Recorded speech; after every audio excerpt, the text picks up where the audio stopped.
পাশের দেশ ভারত রকেট ছড়ে সে রকেটের ধোঁয়া দেখা যায় বাংলাদেশের আকাশে। দেশের মানুষের মনটা যেন তখন আফসোস করে, ইস বাংলাদেশ যদি এমনটা পারত। অবশেষে সেই আক্ষেপের অবসান ঘটছে। সব ঠিক থাকলে আগামী কয়েক বছরের মধ্যেই নিজস্ব রকেট উৎক্ষেপণে যাচ্ছে বাংলাদেশ। নিছক কল্পনা নয়, একেবারে দলিলপত্র আর সম্ভাব্যতার যাচাই সেরে বাস্তবে মহাকাশ যাত্রার পথেই হাঁটছে তারেক রহমানের বাংলাদেশ। কিভাবে এগোচ্ছে এই মহাপরিকল্পনা?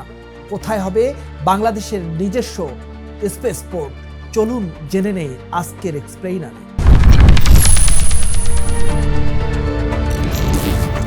দেশেই প্রথমবারের মতো রকেট আর স্যাটেলাইট তৈরি করে মহাকাশে পাঠানোর একটি মহাপরিকল্পনার সম্ভাব্যতা যাচাই সম্পন্ন করেছে বাংলাদেশ মহাকাশ গবেষণা প্রতিষ্ঠান স্পারশো।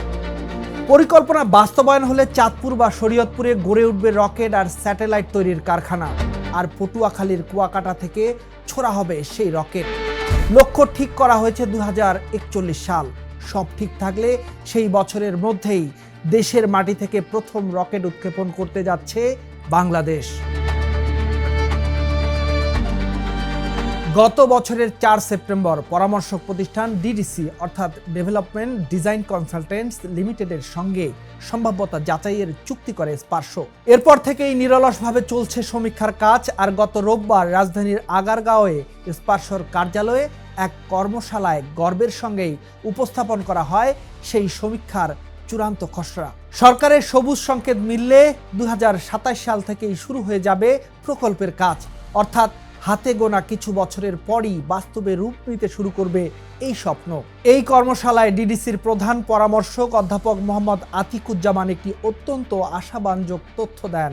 বৈশ্বিক মহাকাশ অর্থনীতির আকার 2023 সালের $630 বিলিয়ন থেকে 2035 সালের মধ্যে গিয়ে দাঁড়াতে পারে $1.8 ট্রিলিয়ন। আর বর্তমান বিশ্বে যেখানে মাত্র 13টি দেশে রয়েছে নিজস্ব রকেট উৎক্ষেপণ সক্ষমতা, সেই এলিট তালিকায় নাম লেখানোর একটা সুবর্ণ সুযোগই এখন বাংলাদেশের সামনে। সমীক্ষার হিসাব বলছে শুধু কুয়াকাটায় রকেট উৎক্ষেপণ কেন্দ্রের জন্যই বরাদ্দ থাকবে 5000 একর জমি। এর মধ্যে মূল অবকাঠামোর জন্য 300 একর, নিরাপত্তার বাফার জোনের জন্য 500 একর, আর বাকি প্রায় 4200 একর থাকবে সহায়তা অবকাঠামোর জন্য। এছাড়া স্যাটেলাইট ও রকেটের বডি তৈরির কারখানার জন্য থাকবে আরও 400 একর, যা হতে পারে চাঁদপুর বা শরীয়তপুরে। খুলনায় খান জাহান আলী বিমানবন্দর সংলগ্ন এলাকায় প্রস্তাবিত স্পেস ইন্ডাস্ট্রিয়াল পার্কের জন্য ব্যবহার হবে 300 একর জমি, যা ইতিমধ্যেই অনুমোদিত হয়ে যাওয়া 536 একর জমিরই একটা অংশ। অর্থাৎ পরিকল্পনা যতটা দূরদর্শী, প্রস্তুতিও ঠিক ততটাই বাস্তবভিত্তিক আর সুসংগঠিত। In the heart of the city rises a destination built for greatness. International Convention City, Bosundhara. Life takes a new course. খরচের হিসাবটাও একবার দেখে নেওয়া যাক। রকেট উৎক্ষেপণ কেন্দ্র নির্মাণে মূল ব্যয় ধরা হয়েছে প্রায় 2,964 কোটি, যা প্রায় 7টি পদ্মা সেতুর সমান। বিশাল অঙ্কের এই বিনিয়োগ আসলে এটি হবে বাংলাদেশের ভবিষ্যৎ প্রযুক্তিগত সক্ষমতার এক দূরদর্শী প্রস্তুতি। আর সুখবর হলো এর পাশাপাশি গড়ে ওঠা স্যাটেলাইট উৎপাদন হাব হবে, যা বেশ লাভজনকও। এর আর্থিক অভ্যন্তরীণ মুনাফার হার 21%, যা প্রমাণ করে এই প্রকল্পের বাণিজ্যিক সম্ভাবনাও কম নয়। ডিডিসির প্রতিনিধিরা বলছেন, সামগ্রিক অর্থনৈতিক প্রভাব বিবেচনায় নিলে প্রকল্পটি দীর্ঘমেয়াদে দেশের জন্য বিরাট ইতিবাচক এক অর্জন হবে। তাদের ভাষায় রকেট উৎক্ষেপণ কেন্দ্রকে তাৎক্ষণিক মুনাফার প্রকল্প হিসেবে নয়, দেখতে হবে দীর্ঘমেয়াদী সার্বভৌমত্বের বিনিয়োগ হিসেবে।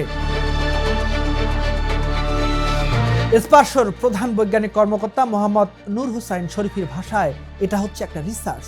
এখানে যে নলেজ তৈরি হবে সেটাই আসল রিটার্ন।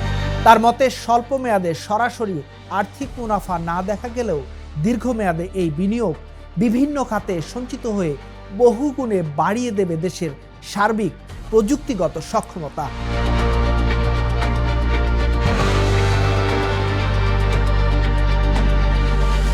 এত বড় স্বপ্ন পূরণের পথে প্রস্তুতিও নিচ্ছে সরকার একেবারে গোড়া থেকে। পরিবেশ সংরক্ষণ বিধিমালা ইসিআর 2023 মেনে প্রকল্পের প্রতিটি ধাপেই থাকছে পূর্ণাঙ্গ পরিবেশগত প্রভাব মূল্যায়নের সুনির্দিষ্ট পরিকল্পনা। কুয়াকাটার উপকূলীয় বাস্তুতন্ত্র, মাছ ও পরিযায়ী পাখির আবাসস্থল রক্ষায় বিশেষ গুরুত্ব দেওয়া হচ্ছে, তেমনি চাঁদপুর শরীয়তপুরের কৃষি জমি সুরক্ষা আর খুলনার তুলনামূলক নিরাপদ শিল্প পার্ক এলাকা নির্বাচনেও দেখা যাচ্ছে সতর্কতা।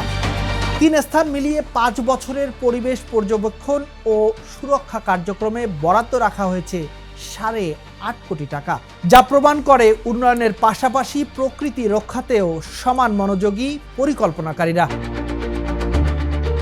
আইনি কাঠামো নিয়েও এগিয়ে যাচ্ছে প্রস্তুতি। বর্তমানে 1991 সালের স্পার্শো আইন এবং 2001 সালের বাংলাদেশ টেলিযোগাযোগ নিয়ন্ত্রণ আইনের আওতায় বিটিআরসি দিচ্ছে স্যাটেলাইট ও গ্রাউন্ড স্টেশনের লাইসেন্স। প্রকল্পের শুরুতে লাগবে 400 থেকে 606 জন কর্মী পূর্ণাঙ্গ কার্যক্রমে, যা বেড়ে দাঁড়াবে 768 থেকে 1151 জনে। আর শিল্প পার্ক পুরোপুরি চালু হলে ভাড়াটে প্রতিষ্ঠান সহ সেখানে নতুন কর্মসংস্থান হতে পারে 5 থেকে 10,000 মানুষের, যা তরুণ প্রকৌশলীদের জন্য খুলে দেবে সম্পূর্ণ নতুন এক ক্যারিয়ারের দুয়ার। এই লক্ষ্যে ভারতের ইসরো, জাপানের জাক্সা আর ইউরোপীয় মহাকাশ সংস্থা ইএসএতে প্রকৌশলীদের প্রশিক্ষণের সুপারিশ করা হয়েছে। পাশাপাশি বুয়েটে চালু হবে আলাদা মহাকাশ প্রকৌশল বিভাগ, যা বাংলাদেশের তরুণ প্রজন্মকে সরাসরি যুক্ত করবে বৈশ্বিক মহাকাশ প্রযুক্তির সঙ্গে। বাংলাদেশ আজ সত্যি মহাকাশে পা রাখার স্বপ্নটাকে বাস্তবের কাছাকাছি নিয়ে এসেছে। জমি নির্ধারণ থেকে শুরু করে খরচের পরিকল্পনা, পরিবেশ সুরক্ষা থেকে আইনি কাঠামো, জনবল প্রশিক্ষণ থেকে আন্তর্জাতিক সংস্থাগুলোর সঙ্গে সহযোগিতা, প্রতিটি ধাপেই দেখা যাচ্ছে পরিকল্পনার ছাপ। সরকারের এমন সাহসী আর উচ্চবিলাসী উদ্যোগ শুধু প্রযুক্তিগত অর্জনই নয়, গোটা জাতির জন্য এক নতুন গর্বের অধ্যায় রচনা করতে চলেছে। সেদিন আর বেশি দূরে নয়, যেদিন সত্যি বাংলাদেশের নিজস্ব মাটি থেকে আকাশ চিরে বেরিয়ে যাবে দেশের প্রথম রকেট।